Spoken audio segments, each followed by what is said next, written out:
Ciao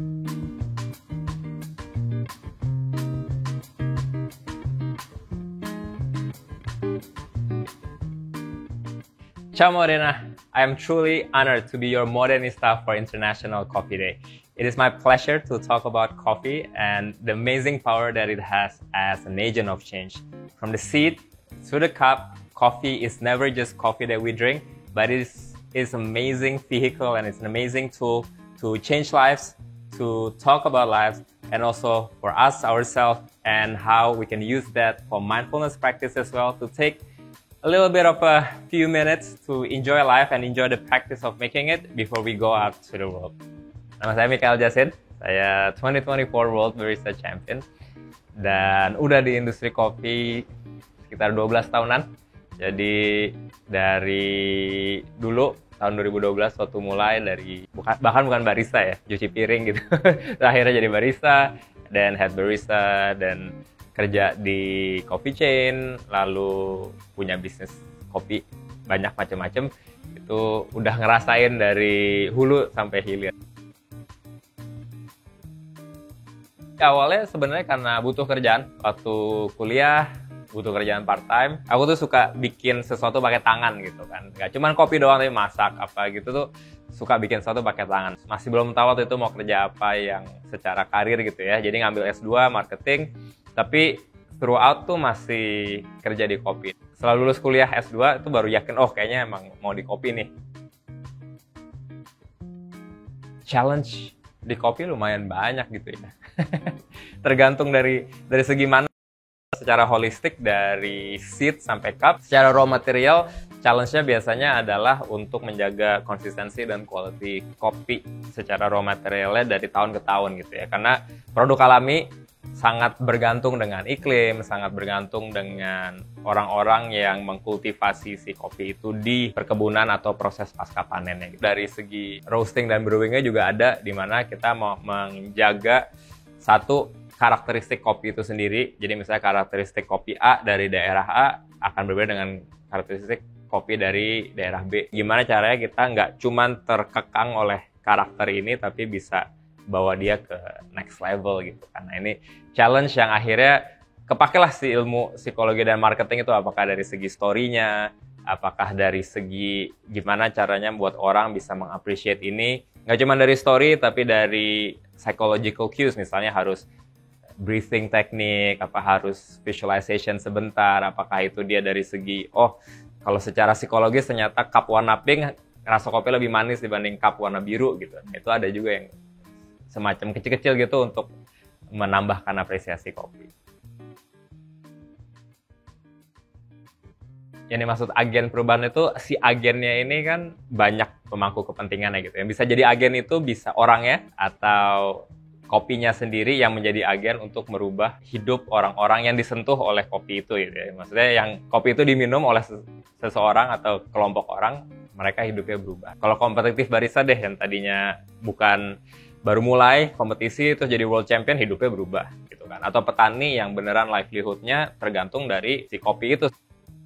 Kopi sebagai agen perubahan itu sangat powerful gitu kan, dari segi livelihood, tapi juga dari segi diplomatis. Kalau di Indonesia bilang, ngopi yuk gitu ya. Padahal nggak selalu kopi ya yang diminum gitu ya, kayak teh, bisa aja kopi juga. Tapi terms ngopi yuk itu yang udah menjadi diplomatic agent untuk melakukan sebuah perubahan gitu kan. Apakah itu segede inter-country relations misalnya gitu kan, presiden ketemu presiden sama menteri ketemu menteri over coffee, atau bahkan teman-teman catching up juga bisa gitu. Nah, si mindfulness ini apa perannya dalam menjadi agent of change dan apa perannya dalam cultivation mulai dari bean sampai dari seed to cup, itu semakin mindful pastinya akan semakin bisa mengapresiasi produk atau yang dipengaruhi oleh produk itu ya, kopinya gitu ya. Jadi misalnya kalau kita mindful, kopi kita dari mana? Biasanya kalau di kopi misalnya traceability, ini kopinya ke trace nggak,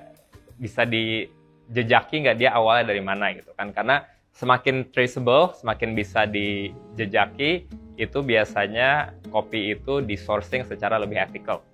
Misalnya kopi yang ketahuan nama farmer siapa, dari desa mana, dari ketinggian berapa, di proses seperti apa. Nah, ini kalau kita mindful akan sourcing practices ini akan lebih ethical. Sama juga dengan minumnya gitu. Kalau kita sekedar minum habis itu main HP lagi, apa langsung pergi aja gitu, akan sangat berbeda dengan sebelum minum kita tutup mata dulu, saying gratitude misalnya, atau si 3 menit, 5 menit waktu yang dipakai untuk bikin kopi itu dipakai sebagai ajang untuk membuat sebagai mindfulness practice gitu kan, dipakai untuk napas, dipakai untuk being present di 5 menit itu untuk akhirnya enjoying aroma diminum.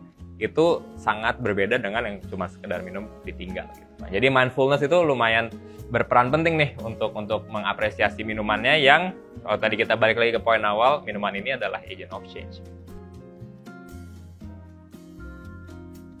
Yang paling utama adalah knowledge-nya gitu kan, karena semakin dalam pengetahuan kita atau pengertian kita tentang kopi itu kita akan semakin bisa lakukan atau mendapat informed decision dengan berbagai macam pengetahuan yang kita punya, dan harus holistik gitu kan, dari seed to cup. Semakin dalam pengetahuan kita akan bisa membuat keputusan yang bikin kopi itu optimum dengan keadaan kita. Satu, kedua adalah alat-alat yang tersedia. Kadang-kadang alatnya canggih gitu ya. Kalau misalnya ada induction cooktop sama gas stove untuk panasin air kita, itu akan berbeda treatmentnya gitu kan. Kalau gas stove misalnya biasanya dia nggak seakurat induction gitu kan. Manasinnya kalau pakai termometer tuh dia offshotnya lebih cepat gitu kan, dibandingnya induction lebih kebaca biasanya. Terus juga apakah kita punya timbangannya sesensitif apa, terus alat-alat lainnya apakah itu manual, apakah itu mesin. Nah, kalau kita ada alat-alat penunjang ini disandingkan dengan knowledge-nya, itu kita akan bisa, oh ya udah hari ini karena alatnya gini, yang paling optimum settingannya seperti ini gitu kan. Jadi pertama tadi knowledge, kedua equipment, yang ketiga adalah gut deh, kayak instingnya gitu kan. Atau sebenarnya insting itu kalau di kopi atau masak nggak cuma gut tapi lidah juga gitu kan.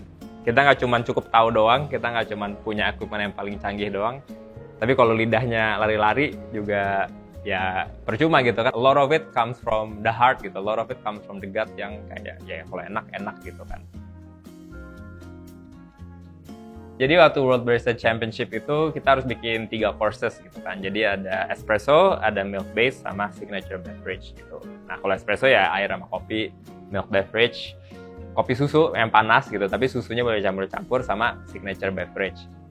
Nah signature beverage ini sebenarnya nggak cuma signature beverage-nya, tapi ketiga sequence ini kita banyak roadshow gitu ya. Jadi mungkin kalau kebetulan kita lagi datengin kotanya apa negaranya, mudah-mudahan bisa nyobain. Tapi kalau di Jabodetabek itu kita ada cafe namanya Oma Cafe di Tangerang. Nggak cuma yang di kompetisi aja, tapi juga yang mirip-mirip lah, karena kan menunya seasonal, terus juga biar nggak bosen, nggak cuma kopi, tapi ada matcha, ada coklat juga. Honestly, I'm still figuring that out. For me, untuk menjadi World Barista Champion itu hampir 10 tahun gitu kan. Jadi untuk 10 tahun ke belakang itu goalnya, pencapaiannya, dan effortnya itu dilakukan supaya bisa menjadi World Barista Champion. Nggak terlalu dipikirin abis itu mau ngapain ya gitu ya. Ada sedikit, teman yang immediate, yang mid to longer term belum ada. Tapi semakin dipikirin dengan menjadi World Barista Champion, platformnya itu menjadi makin besar platform saya gitu. Apakah itu social media, apakah itu business opportunities, apakah itu people that I meet gitu kan. Nah, platform ini tuh kegedean buat saya sendiri gitu kan. Jadi sebisa mungkin saya ingin mencoba membawa teman-teman coffee professional, barista lain yang menuhin platform inilah gitu kan. Karena semakin platformnya penuh, biasanya platformnya makin gede juga gitu. Nah, ini yang akhirnya mudah-mudahan bisa ngangkat industri kopi sama-sama. Yang pertama, dream big, right? Karena dream is free. Jadi mimpinya boleh segede apapun, karena kalau mimpinya gede, walaupun nggak kesampaian, biasanya nggak kesampaiannya tuh dikit gitu ya, missnya by dikit. Jadi makin gede, biasanya pencapaiannya pun makin besar. Nah, setelah mimpi besar ya usahanya juga disesuaikan dengan mimpinya gitu kan. Nah, tapi kalau mimpinya kependekan, kadang-kadang usahanya jadi juga nggak maksimum gitu kan. Jadi satu, big dream, make sure that you match your dream with your effort. Terus kedua juga untuk membuat lasting impact, biasanya harus memulai dari diri sendiri juga. Jadi do something for yourself first gitu kan, look after yourself so that you can look after others after that.